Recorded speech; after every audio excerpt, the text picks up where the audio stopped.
Om Swastiastu. Perkenalkan, nama saya Niputu Adeliana Nalestari. Saya dari kelas 11 MIPA 3. Saya nomor absen 27. Nah, pada kesempatan kali ini saya akan mempresentasikan struktur dan fungsi bagian-bagian sel. Struktur dan fungsi bagian-bagian sel. Berdasarkan strukturnya, sel dapat dibagi menjadi dua, yaitu sel eukariotik dan sel prokariotik. Nah, sel prokariotik merupakan sel dengan tidak adanya selaput atau membran yang melapisi inti sel sehingga materi genetik yang terkandung di dalam inti tidak terbungkus oleh selaput atau membran. Nah, sel prokariotik ini biasanya terdapat pada organisme yang memiliki sel tunggal atau uniseluler, dan beberapa juga ada pada organisme yang multiseluler, seperti contohnya bakteri, ganggang biru, dan paramesit. Kedua, sel eukariotik. Sel eukariotik merupakan organisme dengan sel yang mempunyai nukleus atau inti sel nyata yang dibatasi dengan membran inti. Nah, sel eukariotik ini biasanya lebih kompleks dan lebih besar dibandingkan sel prokariotik. Sel eukariotik ini biasanya terdapat pada sel hewan dan pada sel tumbuhan. Di dalam sel terdapat 3 bagian utama, yaitu 1. Membran sel, 2. Sitoplasma, dan 3. Organel sel. Saya akan menjelaskan satu persatu. Yang pertama, membran sel atau selaput plasma. Membran sel merupakan lapisan pembatas antara inti sel dan lapisan luarnya. Fungsi membran sel yaitu sebagai lalu lintas molekul dan dua ion secara dua arah. Yang kedua, sitoplasma. Sitoplasma tersusun dari cairan dan padatan. Sitoplasma berfungsi sebagai tempat berlangsungnya beberapa reaksi kimia sel dan terapungnya beberapa organel sel. Organel sel terdapat beberapa macam bagian. Yang pertama, nukleus. Nukleus merupakan komponen utama dalam sel yang berfungsi mengatur aktivitas sel karena di dalam inti sel terdapat kromosom yang berisi DNA untuk mengatur sintesis protein. Nukleus terdiri dari selaput inti, cairan inti, dan anak inti. 2. Retikulum endoplasma atau RE. RE merupakan sebuah sistem membran yang berlipat-lipat yang bersatu dengan membran sel dan membran inti. RE dibedakan menjadi dua tipe, yaitu RE kasar dan RE alus.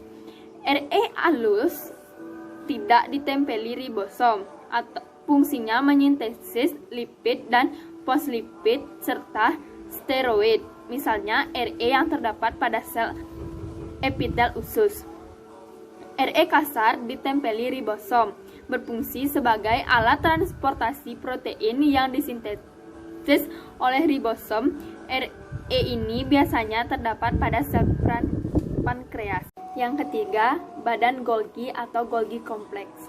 Badan Golgi terbentuk seperti kantong yang pipih, dibatasi oleh membran. Fungsi badan Golgi yaitu sebagai berikut. Yang pertama, membentuk membran sel dan dinding sel tumbuhan. 2. Membentuk kantong vesikula pada sel-sel kelenjar untuk sekresi. Yang ketiga, membentuk akrosom pada spermatozoa, kuning telur pada sel telur dan lisosom. Tempat pembentukan zat-zat sekresi atau polisakrida protein musin dan menyekresinya keluar sel. Yang keempat, mitokondria. Mitokondria terlindung oleh membran ganda terdiri dari dua lapis. Membran dalam berlekuk-lekuk disebut krista.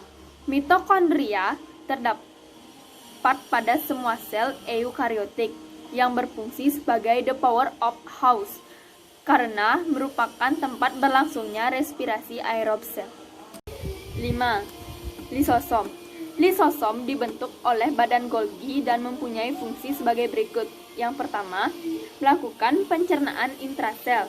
Yang kedua, autolisis adalah penghancuran diri sel dengan cara membebaskan semua isi lisosom dalam sel. Yang ketiga, autofagi adalah penyingkiran struktur-struktur yang tidak dikehendaki dalam sel. Yang keenam, badan mikro. Badan mikro terdiri dari dua, yaitu peroksisom dan glioksisom. Yang pertama, peroksisom. Peroksisom mengandung enzim katalase yang berfungsi menguraikan hidrogen peroksida H2O2 menjadi oksigen dan air. Yang kedua, glioksisom mengandung enzim yang dapat berfungsi mengubah lemak menjadi gula. 7. Plastida. Plastida adalah organel utama yang hanya bisa ditemukan pada tumbuhan serta alga. Plastida berfungsi untuk proses fotosintesis serta juga untuk sintesis asam lemak dan terpen yang dibutuhkan untuk pertumbuhan sel tumbuhan. Yang kedelapan, vakuola. Vakuola terdapat pada sel tumbuhan yang dikelilingi membran tunggal yang disebut tonoplast.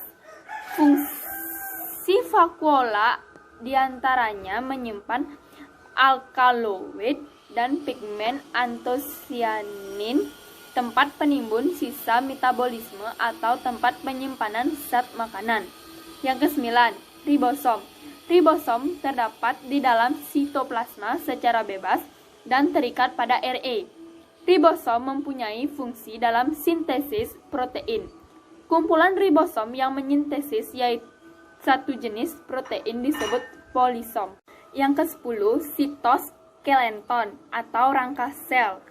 Sitoskeleton berfungsi sebagai kerangka sel, membantu gerakan substansi dari satu bagian sel ke bagian lain dan memberi kekuatan mekanik pada sel. Yang ke-11, sentriol. Sentriol hanya dimiliki oleh hewan. Fungsi dari sentriol ini adalah sebagai badan basal yang merupakan tempat pembentukan silia. Sekian presentasi dari saya. Jika ada kesalahan kata, baik disengaja maupun tidak sengaja, saya mohon maaf. Akhir kata, saya tutup dengan Paramasanti. Om Santi, Santi, Santi Om. Jangan lupa like, komen, dan subscribe. Bye-bye.